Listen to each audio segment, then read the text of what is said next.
Everybody, just fold your hands. Take a deep breath. Take a deep breath.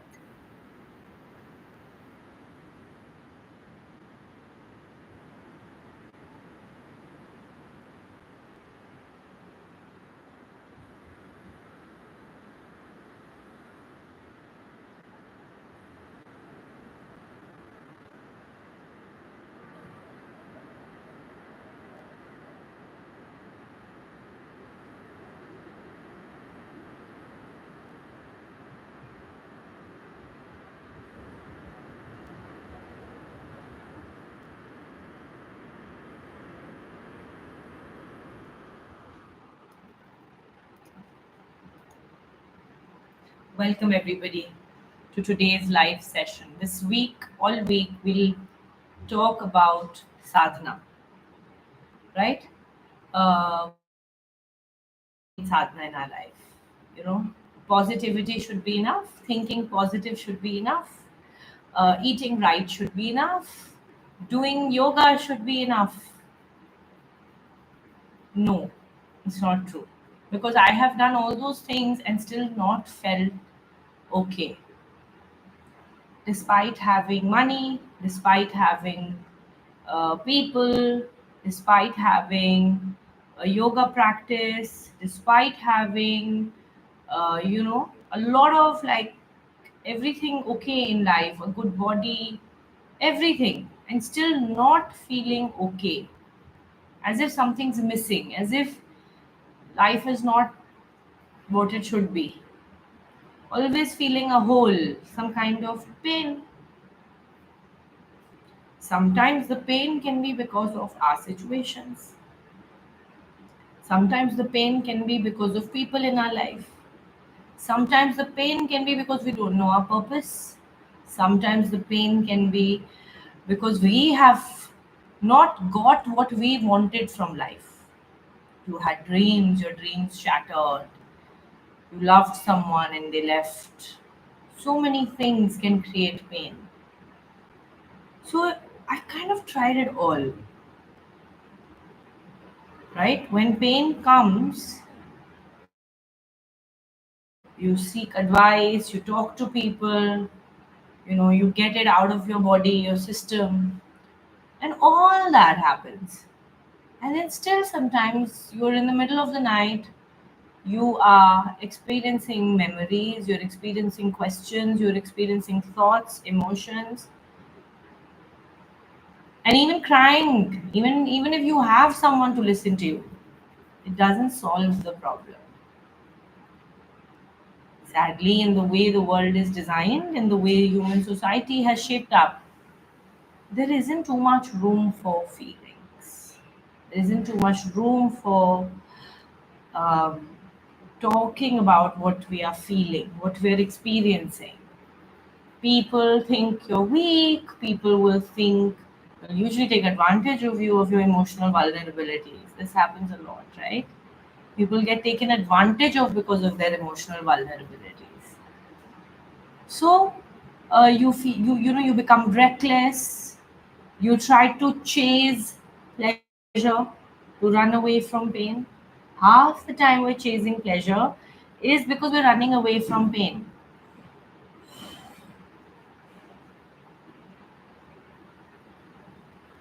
So a lot of this happens, right?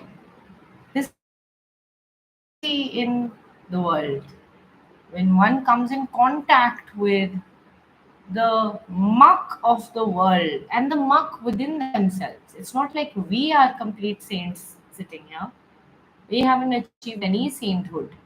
We still carry a lot of, what is it? In Hindi we call it kichad, mucky mud.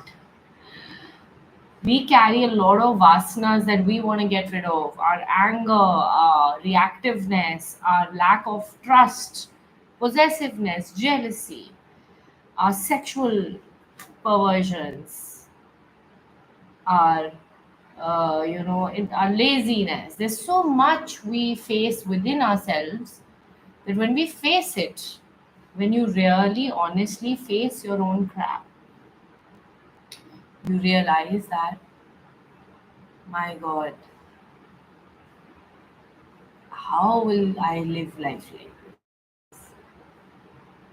When one makes blunders, mistakes, guilt, shame comes our way, you really wonder how we're going to live like this. Because something is bothering us and we don't know what it is.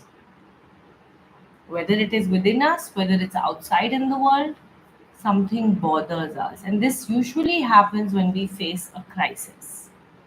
When everything is fine, none of us experience this kind of a feeling, right?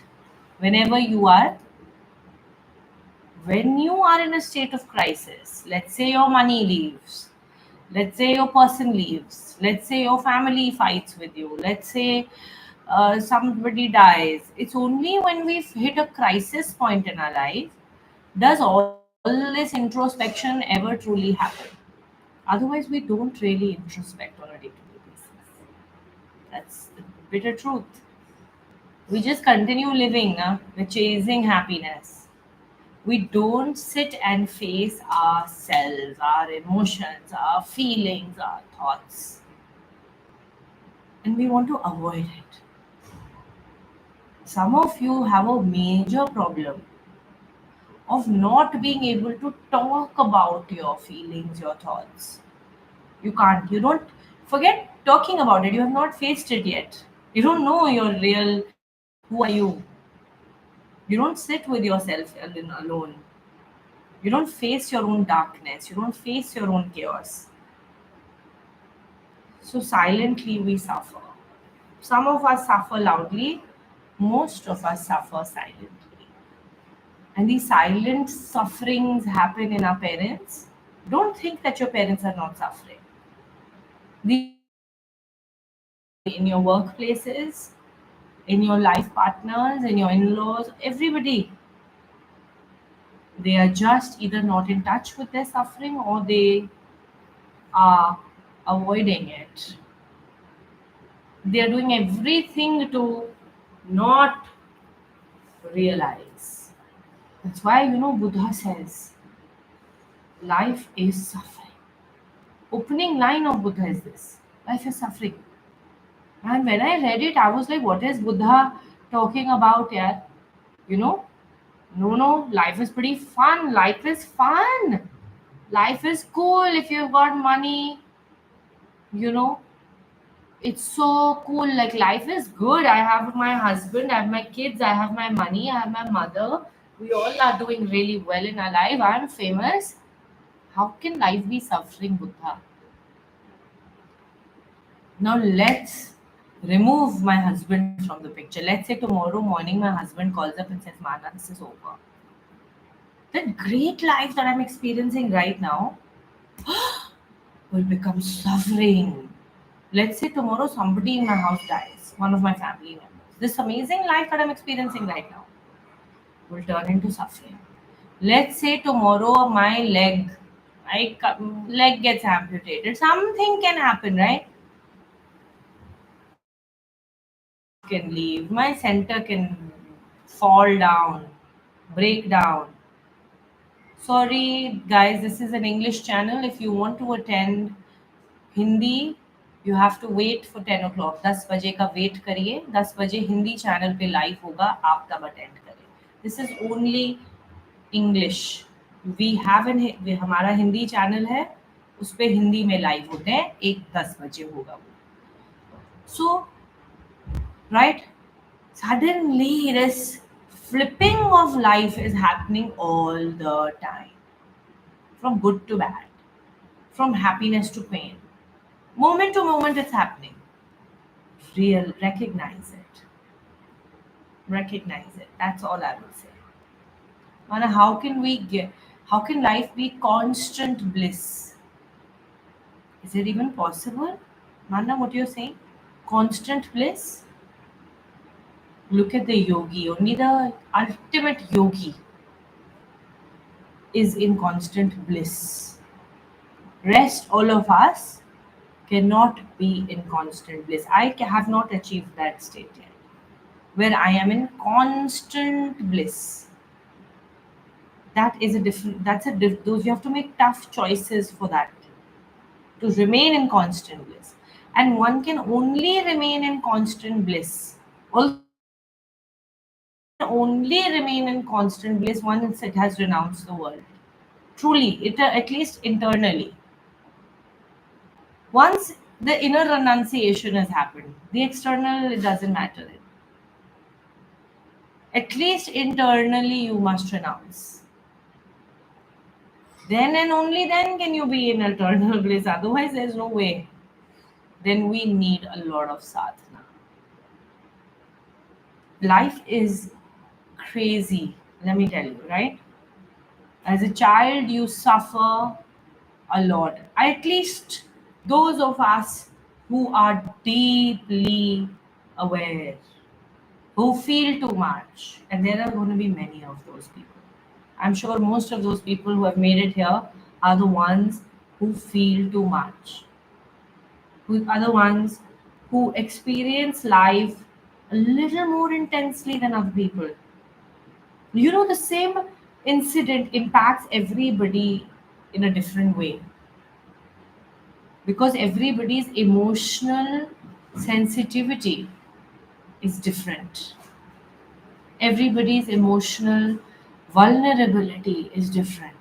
So, the same things in life, somebody might just not get affected by all this, somebody might get too affected by an event.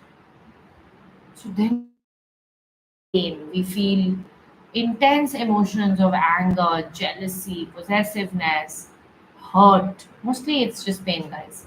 Mostly you can reduce everything to pain and pleasure. Brain recognizes these two main impulses: pain and pleasure, suffering and joy. Yes, questions. Because this is a live, so it's going to be an interactive session. Yes, Sahil, you can ask questions.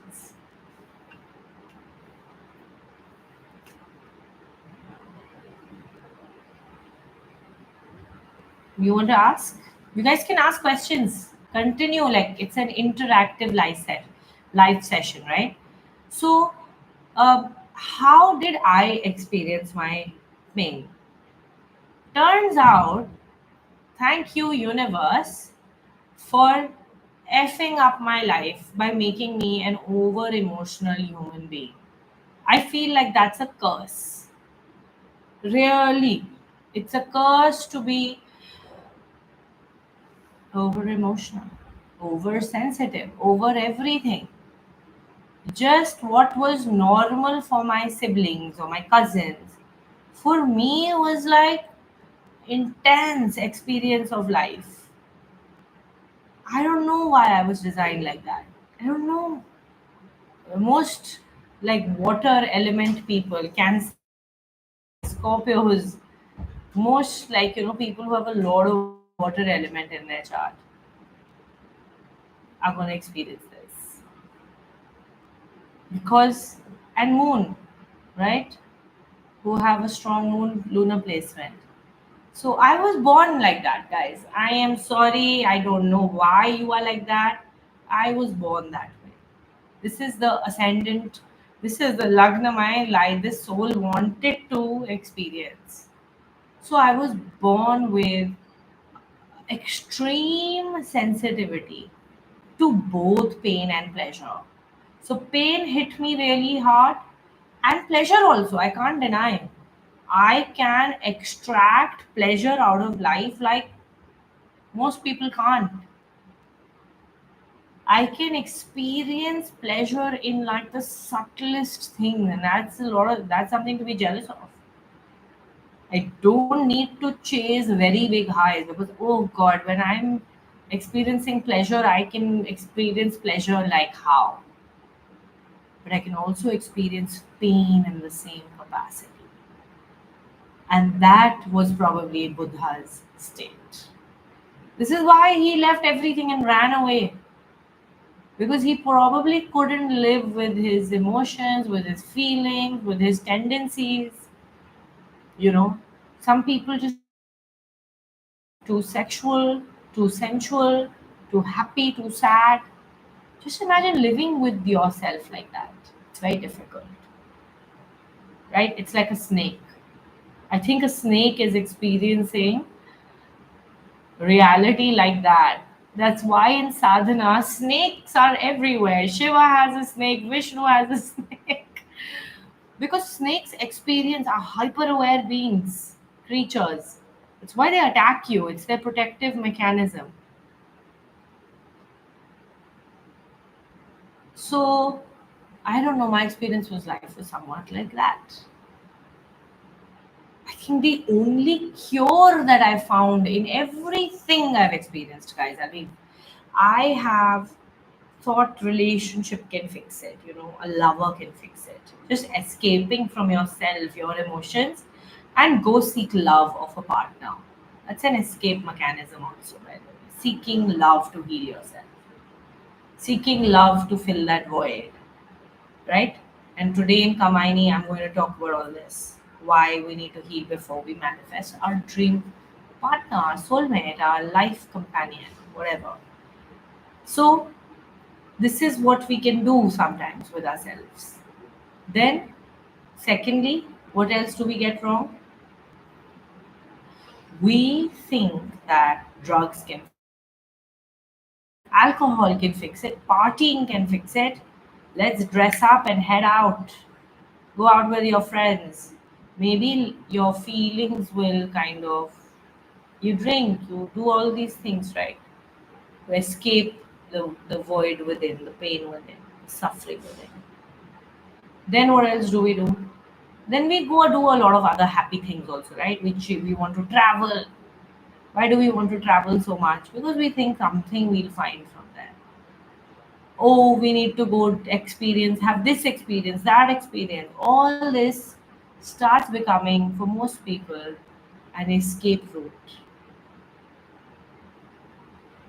What healed me deeply from this neurosis of life, that I call it, right? And it's all of you.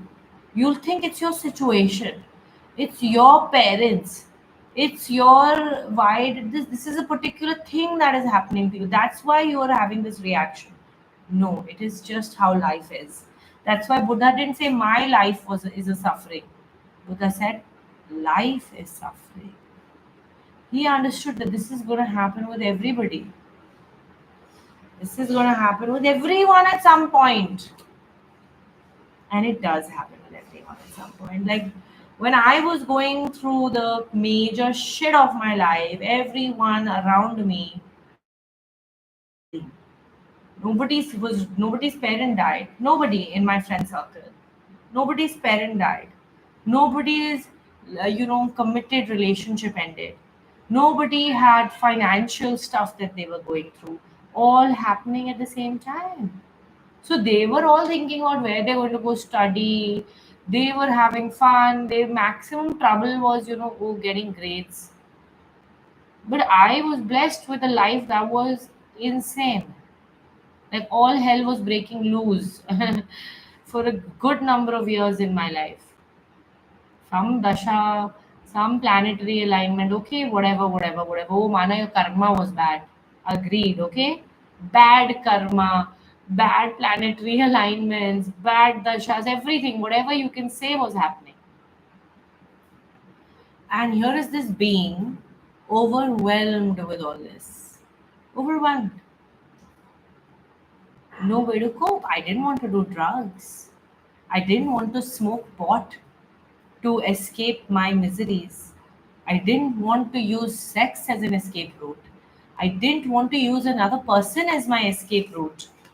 I didn't want to do all this. So, what helped me at the age of 20? Welcome to Kriya Yoga. Thank God for my good karma that I found Sri Sri Ravi Shankar. Thank God I found an enlightened person teaching all these practices. Thank God I found a Sadguru who was teaching all this. Thank God I found Yogananda, Paramahansa Yogananda. Thank God I found the world of Kriya Yoga. Thank God for these masters, all of them that have contributed some part of their life to teaching all this, to keeping whether they're doing it for money, whatever reason anybody is doing it for. I don't care, guys. It worked for me. I don't care what anybody's aspirations are. They are all money hungry. What they taught me saved me. Saved me from becoming a drug addict. Saved me from becoming an alcoholic. Saved me from becoming a wreck, emotional wreck. Saved me from bad marriage. Saved me from all of that. Saved me from committing suicide. Because sometimes life can overwhelm you to that level that you even question, why are you alive? There's nothing good happening in your life. Hit those moments. Nothing good was happening. I was broke at a point in my life. I didn't have a relationship. I mean, broke as in, like, I'm used to being very wealthy. So let's say you're in college and your dad passes away and you have to handle your finances, your mother, your house, your everything. You don't have money to splurge. You don't, you're tight. So there's not too much money like there used to be, because now the dad is not there. The relationship is not there. You're not really, there's no work happening. You're studying still. There's a lot of pressure instead on every level. So, how does one survive in this situation? How does one want to even live? Yes. Did I feel like life was one big, dark, gloomy place? And maybe the best thing is to commit suicide, man. One should not live. This life just, I was like, what the hell is this life? I don't want to live it. Those thoughts have crossed my mind. I will not lie. Those thoughts have crossed my mind at a certain point in my life. But why did I never do anything like that? It was easy, it's easy to just knock yourself out. It's easy to pick up a bottle and get used to it, drink every day. Never did that. To use men or women and use sex as an escape route. A lot of people use sex as an escape to drown yourself in pleasure. No, because somewhere there was consciousness, thanks to my upbringing, thanks to my mother, thanks to my father, like the value system that they had, you know, really inculcated from a young age, and I didn't take to all those methods. I took to sadhana. Thank God for sanskars and for parents. No matter what chaos they might have gone through in their life, they at least sowed the seed of sadhana in me. My mother did for sure, and so did my father. Like, they introduced me to spirituality at the age of 7, 8, right? So you find a healthier way, and a way that works. This is the path of sadhana. It works. It works instantly. It works without side effects. It works without any manipulation. I mean, of course, a lot of people get manipulated by gurus, get abused by them. I'm sorry you have experienced that. That can happen. And yes, a lot of people do come to me how their gurus have abused them. But generally, right, if you forget it, you learn a practice. And I say you don't need to become anybody's disciple ever in your life.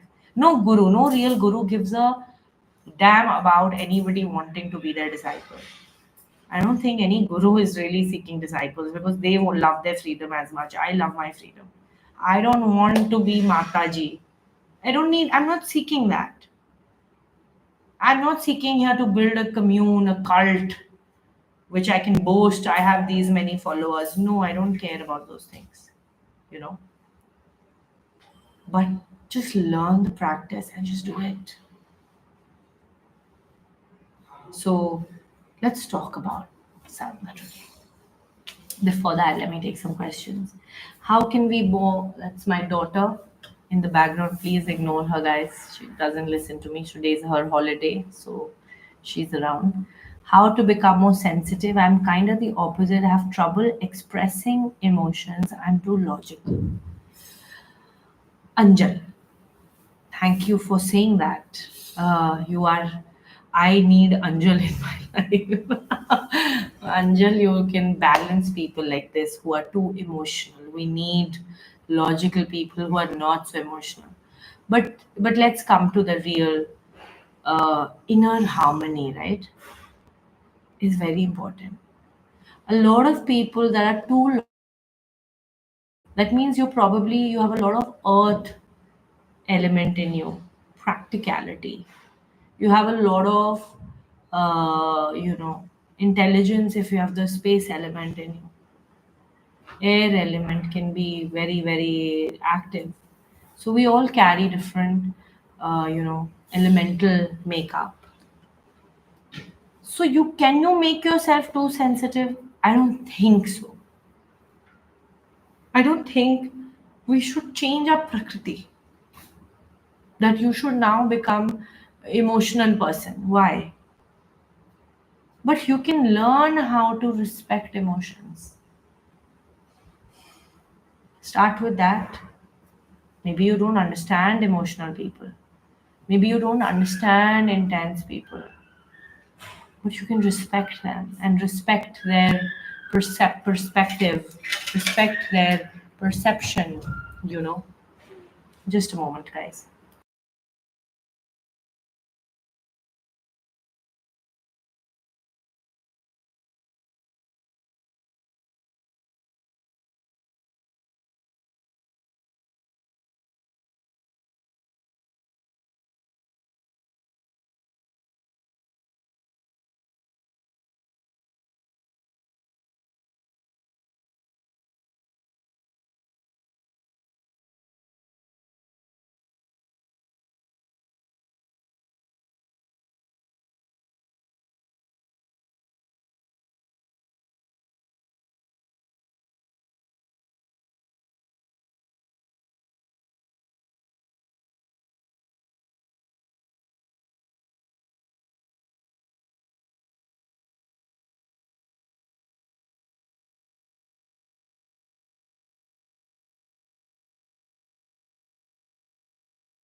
Sorry, everybody.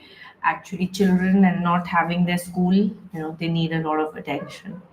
So they have to be, you have to explain it to them in a way that they understand. Uh, Yelling, hitting is not an option, and that kind of is the reason why most of us carry. So, can I become an emotional person from an intellectual person? I don't know if you need to. I just feel like we should respect people as they are, right? But sometimes just not being able to feel anything can really be a wound that we carry. Because as a child, you were never asked how you were feeling. Nobody emphasized emotion at home. People emphasized education. People emphasized. Uh, my mother, thankfully, was very, very emotionally intelligent, and she emphasized feelings. She would always ask us how we were feeling, you know, if we were okay. She did not prioritize school over anything. She valued like a heartbreak. Like if a relationship broke in school, she really came and connected with me. And Are you okay? Your relationship ended. You have exams. Don't worry. Take a day to cry. Come. They created space for me to experience my pain. She did that. So thank God I had a mother like that. And thank God I have that sensibility to create that for my daughter. Even to little kids, we should ask them how they are feeling. I keep asking my daughter, how you feeling, baby? Are you cool? Do you like your governess? Do you like her? Like, it's not just, oh, come on, learn your ABCD. Or, it's not just that. Please, it's important, our emotional health. Otherwise, one day you realize, you wake up, and what usually happened with fathers earlier, right? They were this practical man, logical man. One day, he also hits a place in his life where he can't handle it, where maybe his emotions are coming up now, but he doesn't know how to handle it. So the whole family cannot handle it because he's never expressed his emotions. He's never shown his vulnerability. He's put on a guard of a big mask he's like the fort of the house. And we glorify this. We really glorify fathers and husbands. Hey, listen, man, women should be the emotional ones and men should be the warriors. Every warrior has a heart, and I have dated warriors. I have a brother that's a warrior, I had a father that's a warrior, my husband's a warrior, I'm a bloody warrior, and we all have hearts. I've seen my father break down, I've seen my brother break down, I've seen my husband break down, I've seen my ex break down. Very fierce men, masculine men, but they all broke down, sometimes cried,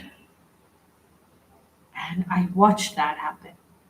And I think you have to create space for your emotions. And it's okay.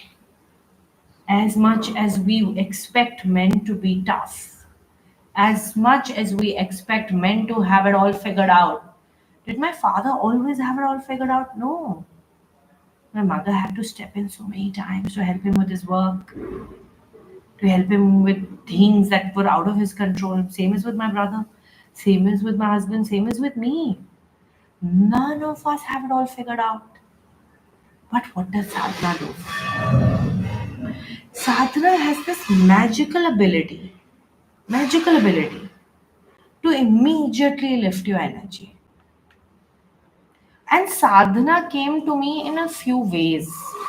One was Kriya Yoga that I've always talked about. Second was Bhajan Kirtan. From a young age, this was a culture in my house to have bhajan mandalis come every 10 to 15 days or every month at least. A day would be given for just kirtan. Anything has to be celebrated. There is a kirtan, bhajan, not just puja. Of course, puja also. Ritualistic havans were a normal thing in our life. Kirtans were a normal thing. And I'm a city girl. I am a Delhi kid, going to one of those normal rich Delhi kid schools. So very, very modern. But thank God for my mother that kept these practices alive from since the time we were kids. She introduced us to a jap mala at the age of 8. I think I had my own jap mala at 8. I used to do around every day, obviously thinking that I will get whatever I want because that's how she got us hooked on. And it works. And it works. You do manifest whatever you want. Jap helps. So jap, havan, bhajan, kirtan, and then Kriya Yoga was next level. So how do I keep myself sane when my past memories can drown me? And this happened with me yesterday. My mother is trying to save our family albums. I don't look at family albums. I don't look at too many past photos. Very rarely will I indulge in that. Because the past also carries pain. Of course, all the half the people in the family albums are dead. I have vivid memories of my childhood. I had a beautiful childhood. I had a beautiful life before people started dying. As a child, I just loved life. Like I had a very phenomenal childhood. So now when I look at those memories, where are these people? Where is my life? Where is my house? Where is this bedroom? It's all gone. It's all wiped out. Like imagine India's whole civilization is wiped out, right? Almost. We've had invaders, so there's a lot of pain that being a Hindu carries also, I guess, at some level. Where are our things? Where is our wealth? I think with India also a lot has happened, man. Same, I think a lot has happened in my life. People, wealth, experiences, childhood, intense pain. How does one deal with that past? Because I can't erase it. I can't erase my past. You can't erase what has happened with you. Just take a rubber and erase it, na? I want to erase it. I really want to erase my pain, but I can't erase it. What do I do? What do I do? The only thing that helps, sadhana. And I can call up my husband and say, listen, I'm very sad. Da, da, da, da, da, all this happens. It helps that he listens. It does help to have a person that listens to you. But that also doesn't solve it. In fact, it increases it. He just talks about my father, and I can go back into a place and I can experience all that pain as if it is just happening right now. It is always alive in me, the memories.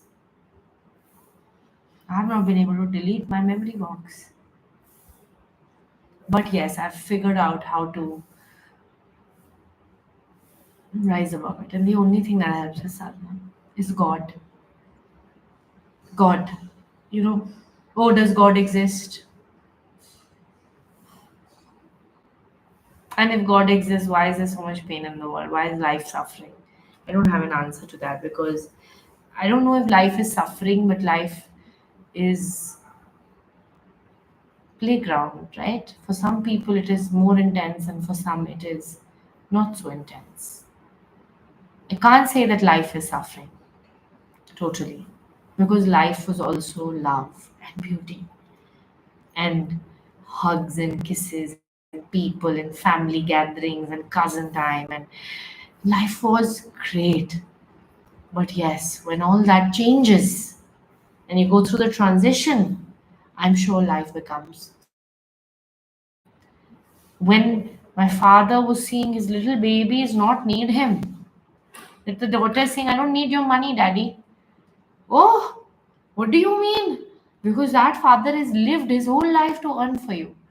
And you go and say, I don't need the money, Papa. I'm an independent girl. It was hurting him to not be needed. How do I understand that? I can't understand that. Can you understand that? What's happening in the minds of people that you love? You can't understand that. You can't even understand what's happening in your mind. How are you feeling half the time? So sadhana helped me rise above my pain. Suddenly the pain is gone. Let's say you're experiencing pain. Let's say you're experiencing anger. Let's be experiencing hurt. Go sit in your sadhana. Go do your sadhana. And it's gone. And suddenly there's peace.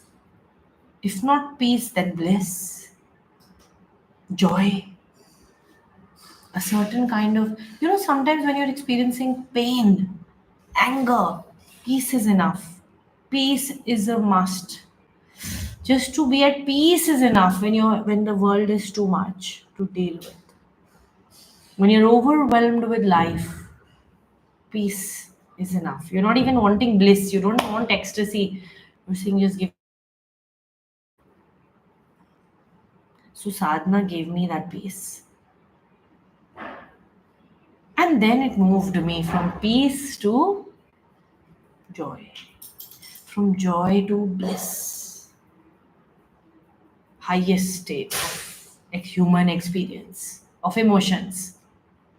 The highest human emotional experience is bliss. Ecstasy is ecstasy then. I think higher than bliss is ecstasy. Or bliss, ecstasy, and maybe they're interchangeable.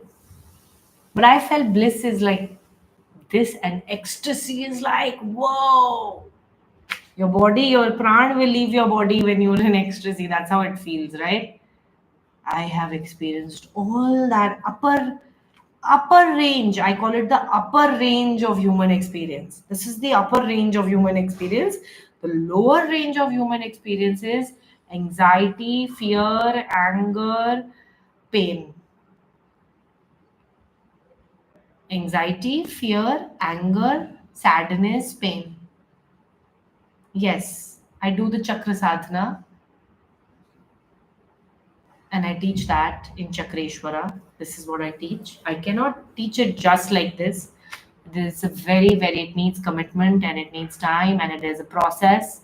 There's a protocol that one has to follow. Days that I teach you. So, what happens is we do have these two ranges within us. They're all within us, everybody. There is nobody outside of you. No Hira. See, I'm an astrologer. I've been doing astrology since 2014, right? 11 years now almost. So, do you see me wearing? I mean, today's a Monday and I'm wearing green. I should have worn it on Wednesday. Do you see me wearing any stones? Anything? I forget to even wear my Rudraksh. I try to wear my Rudraksh as much as I can. I even forget to wear that. I forget. I have lost so many of my kavach. My family gets it made for me. I've lost it so many times. I've lost pendants. I've lost a lot. I can't. I'm one of those people that it's very hard. I mean, my earrings, I've been forced to wear these. Keep something on, Look at me, my rings are off. Today, nothing is on. And there, that's me. This is me. Sometimes I'll just not wear anything. Sometimes you'll see me wearing a lot of stuff. Nothing out of you, nothing outside of you is needed when you start doing sadhana. But do I not wear any? I love wearing. I love needles, diamonds. I like them because they're beautiful stones, they're jewels. I don't like them because they'll solve something in my life. Because I know now that the highest remedy is God. The highest remedy is sadhana. The highest and the most effective, efficient remedy is sadhana. No, yantra is a tool to get you there. But stones are tools to get you there. Mantras are tools to get you there. These are all different paths we can adopt because we have not reached there yet. But once you reach there, nothing is needed. But to reach there, a lot of things are needed. Let's understand that. Then take whatever help you want. Do all the remedies anybody is telling you to do. Wear all the stones you feel you need to wear right now. Do your yantra pujas, do your devi upasanas, do everything.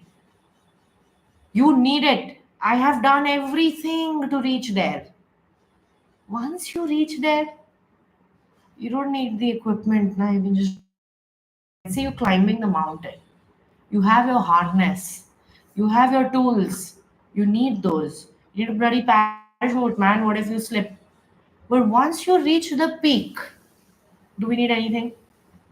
It'd be stupid if you're sitting on the peak with all your climbing gear. Drop the climbing gear. Until you reach that place in your life, everything is needed. The vegetarianism is needed. The sattva food is needed. The no coffee thing is needed. The yoga asanas are needed. The gurus are needed. The mantras are needed. The clothes are needed. Everything is needed, everyone, till you reach there. And how will you know that you've reached there? You'll know. You know it when you reach the peak. Don't you get to know? You get to know when you've reached the peak of the mountain. There is nothing left to climb anymore. And that day will come. That day came for me also. I will not label that day as anything, because the tendency is usually to attach all these grand labels to people, and then we create them we create an image around them in our mind. So that day happened for me also, and it happens for a lot of people, that they touch the peak within them. It's not that I've learned how to stay at that peak. Please understand this. I have not made it. I don't stay at that peak, but I know how to reach it. It's there. Now it's not a challenge anymore for me. That peak is like my second home, let's say. Every time I want, I can go there. You want to call it ecstasy, you want to call it bliss, you want to call it joy, you call it. And this is without a cause. This is there's no cause to this. It's not because oh Mana made money today. Oh Mana's husband is gifting her something. Oh Mana has a child. Mana is receiving happiness from all this. No, no, no, no, no. This peace is mine. This bliss is mine. It's not given to me by my husband, my mother, my brother, my father, by my house, by my car, by my kids. No, no, no, no, no, no. This is mine. This is within me. Nobody can take this away from me. Because what I saw is the minute somebody left my life, my peace went, my joy went, my ecstasy went. The minute money left me, I happiness left. The minute my body shape changed, my bliss changed. The minute my boyfriend left, something left.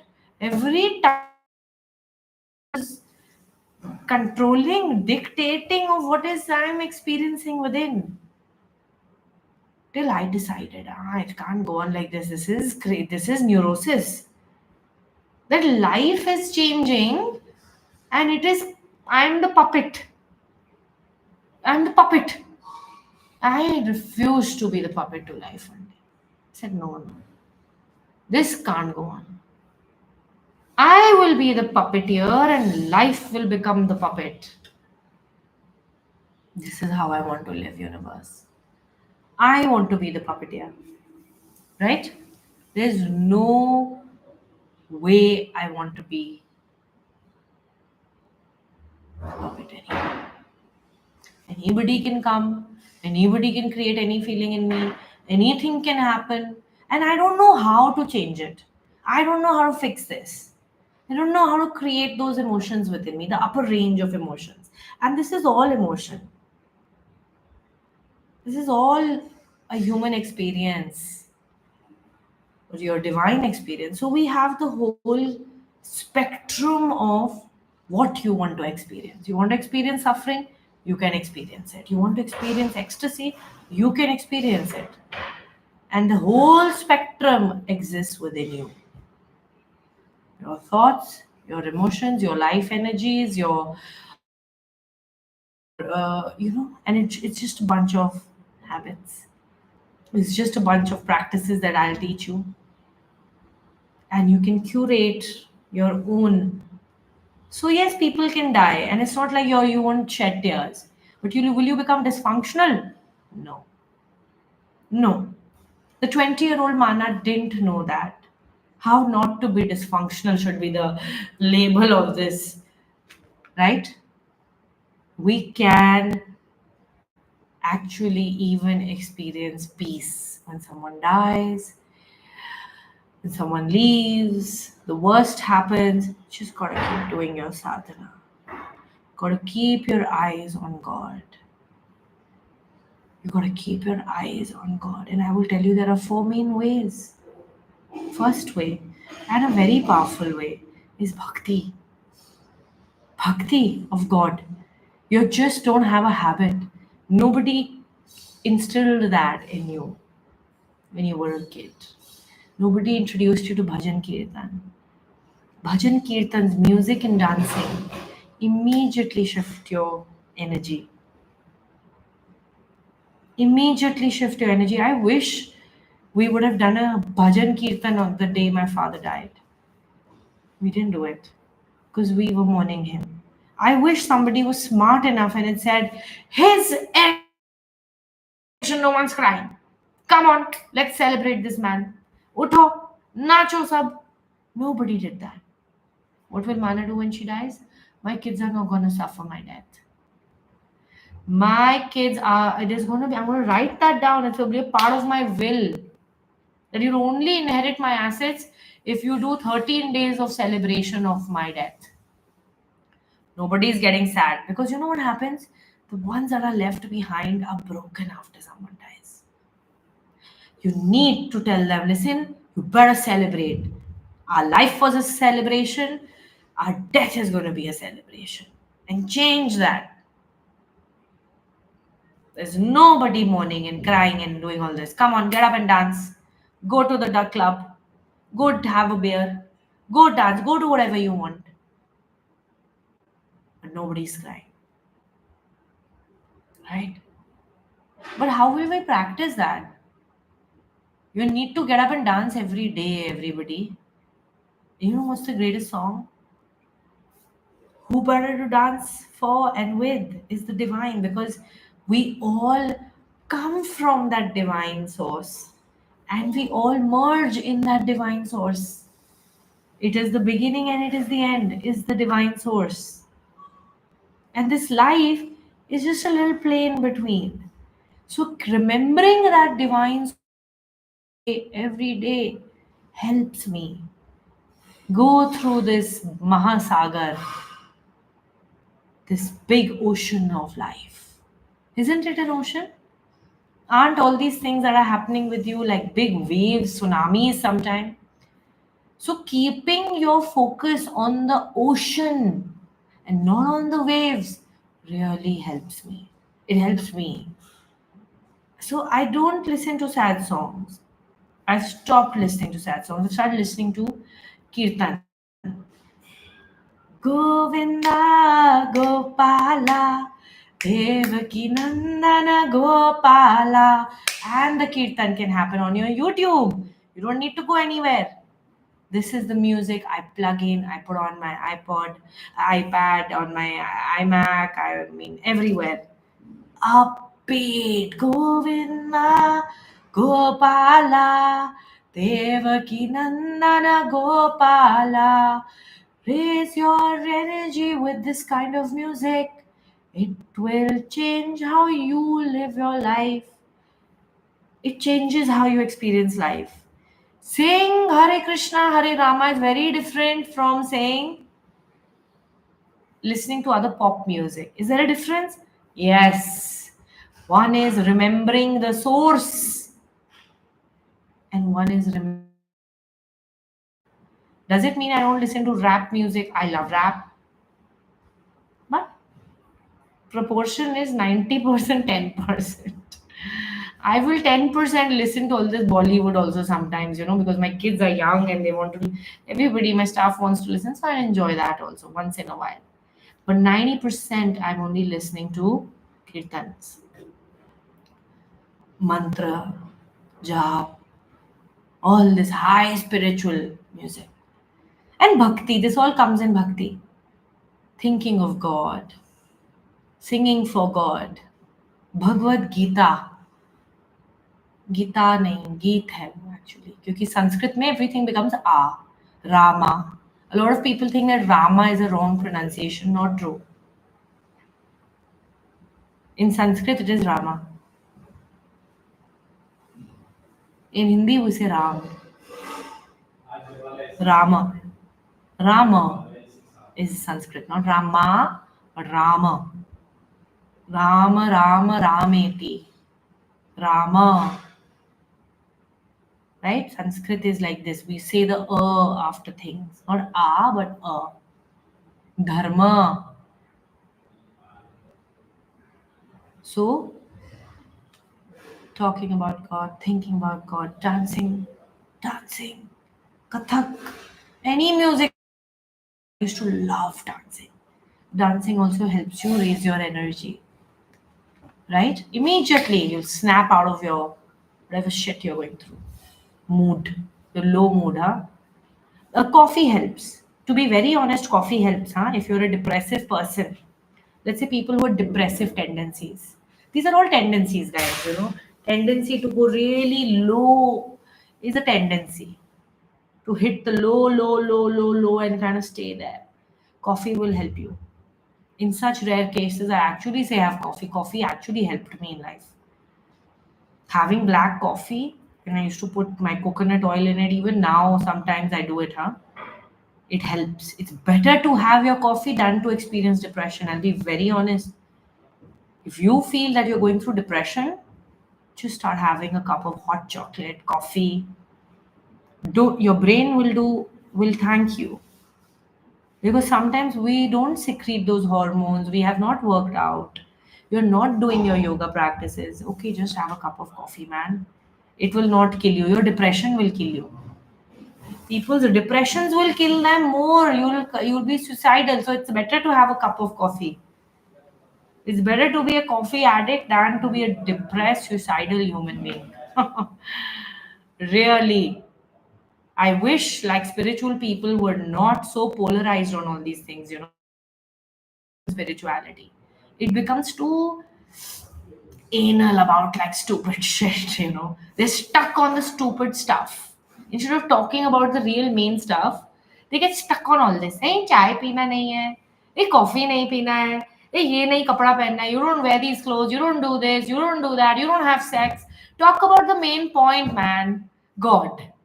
Talk about the main point, ecstasy, bliss. Let's focus on that. All these things are okay. I will recommend you do everything. Don't kill yourself. Don't go into doom and gloom in your life. Really, it's that simple. If you're alive, we can talk about your spiritual progress. If you stay alive, we can talk about how to become a better human being. If you stay alive, we can talk about fixing your life. What if you go hang yourself tomorrow? Oh, why? Because you were not having coffee, you're also not being able to do your sadhana, you're going through depression, nobody to talk to, no one, nothing is working out in life for you, you're going through losses. I would say have that cup of coffee. Get up. It's okay if you can't do your sadhana every day. Stay sane first. Okay? So sometimes it's okay to do this. Bhakti, the source. Just thinking of Christians can think of Jesus, Islamists can think of Allah, Hindus have a range of gods to think about. So we cannot complain that I can't connect to a god. Listen, you've been given too many gods to connect with. Some people only have two options, Allah, Jesus, or nothing more. You have enough options. So we all can find some kind of focus and centering around a higher being. Let's say you don't want to call it God, say universe. Can you find a way to connect with universe? Can you say I love you, universe? Watch the difference it will bring into your life. Now, next, we've talked about bhajan, kirtan, thinking of God, talking of God, all that, right? Bhakti yoga. Then comes the next step, karma yoga. What kind of karmas do you want to do? What kind of karmas do you want to do? And I'm briefly touching upon all these. When we do the course Chakreshwar, it's about to start on the 28th. These will all be covered in depth and how to create your own dincharya, everything I'll teach you. So Kriya Yoga is one aspect, right? One path. Bhakti Yoga, Karma Yoga. Karma Yoga is selfless service, charities, where it's not about you anymore. I can cry about mere papa mar gaye, mere papa mar gaye, mere papa mar gaye. I'll go to a orphanage. I'll go to a old age home. I'll go see rape victims. And what will happen? My papa mar gaye, my father's dead will be a very small problem. Oh, okay. People have a way more many problems than me. Suddenly, my attention will go from my father's death, and suddenly I'll start thinking of helping others. You think? Don't undermine this path. Karma Yoga. Karma Yoga is just this: doing something for others.